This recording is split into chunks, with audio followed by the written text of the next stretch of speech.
emikono gy'Omuganda Mukama. Olwaleero nzize. Yego Katonda w'abakatonda. Yego Katonda wa Ibulayimu. Yego Katonda wa Isaaka ne Yakobo. Nzize gy'oli. I've come before you. Ebinnemi byonna mbikuleetedde. Whatever has failed me, I've brought all Ebinsomooza byonna mbirese gy'oli. Whatever is challenging me, I've brought them to you, Lord.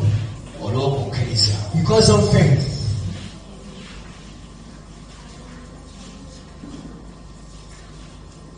Mukama ogambye mu kibyawandiikibwa. Because Lord God said in your scriptures Okukkiriza kwe kunyweza that faith ebisuubirwa.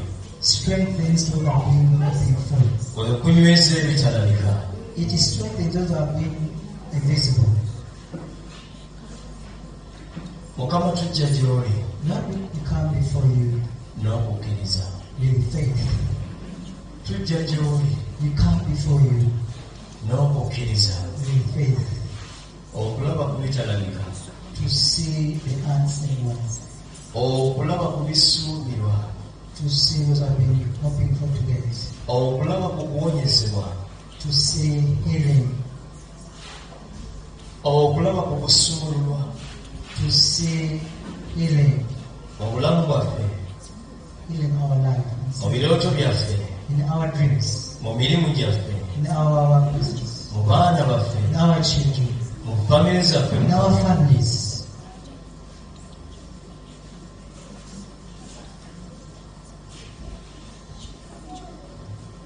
Kama waliwo abawalisa emikono.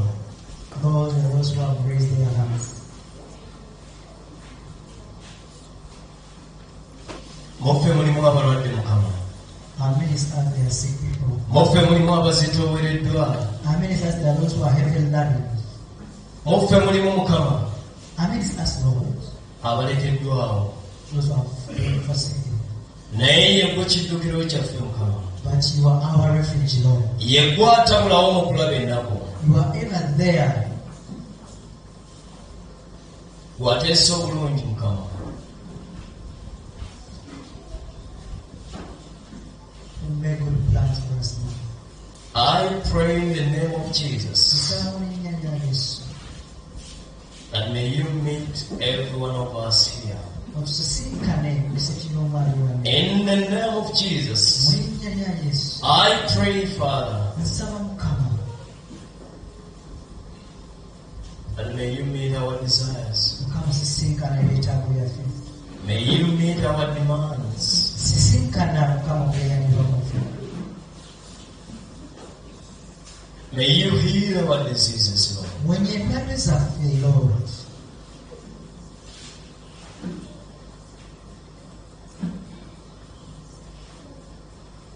King of kings, Kabaka wa bakabaka. you are worthy.